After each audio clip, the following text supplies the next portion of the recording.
Imagine a galaxy where trade flows without friction. On one side, we have Planet Alpha, a high-tech manufacturing powerhouse. On the other, Planet Beta, an agricultural society with millions of eager consumers. Because Alpha specializes in technology, they produce high-quality hover scooters at low costs. They export these scooters freely across the galaxy, and the citizens of Beta buy them up instantly.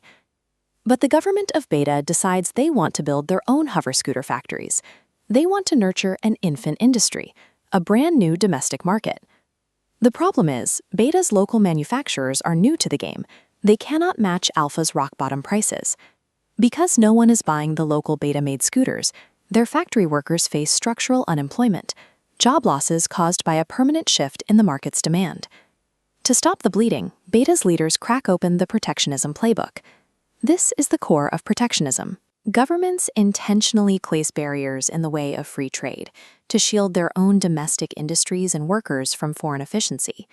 Beta's first move is a subsidy. This is a direct financial grant paid by the government to its local scooter manufacturers to help them stay afloat. This graph maps Beta's hover scooter market. A downward-sloping demand curve meets an upward-sloping supply curve at equilibrium.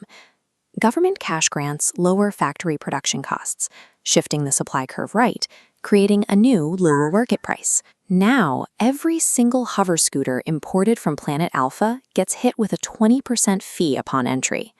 Returning to our chart, the tariffs' added cost forces the foreign supply curve dramatically upward. At this new equilibrium, the consumer price shoots up on the vertical axis, and the total quantity demanded plummets horizontally. The impacts here are clear-cut. Local Beta producers win because they sell more scooters at a higher price. The Beta government wins because it collects the tax revenue. But the citizens lose, footing the bill for the artificial price hike. These financial interventions manipulate market prices to shield local businesses, but they come at a cost. Whether it's a tariff paid at the register or a subsidy funded by tax revenue, the bill is eventually handed back to the public. But what if Beta citizens keep buying Alpha scooters, even with the border tax? The government moves to an import quota.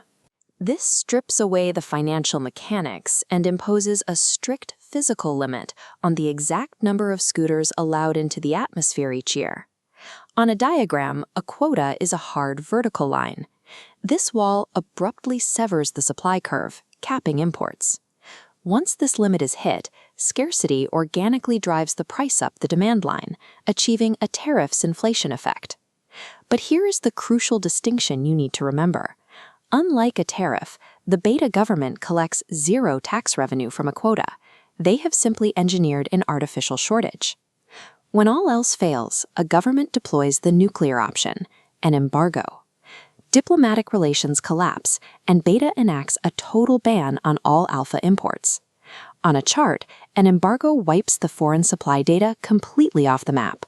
Consumers are left with only the smaller, far more expensive domestic supply curve to rely on. Moving from financial taxes to strict physical limits severs the benefits of trade, isolating the domestic economy from the rest of the galaxy entirely. Back on Planet Beta, the local scooter industry survives, factory doors stay open, and jobs are saved. On paper, the government claims a victory. But look at the reality for the citizens. They are now objectively poorer. They are forced to pay higher prices for lower quality scooters, and they have lost access to the galactic variety they used to enjoy. We don't need to look at alien planets to see this play out. Real-world economies use these exact same tools, and the mechanics of a quota function identically here on Earth. This excerpt highlights the impact of United States import quotas on sugar.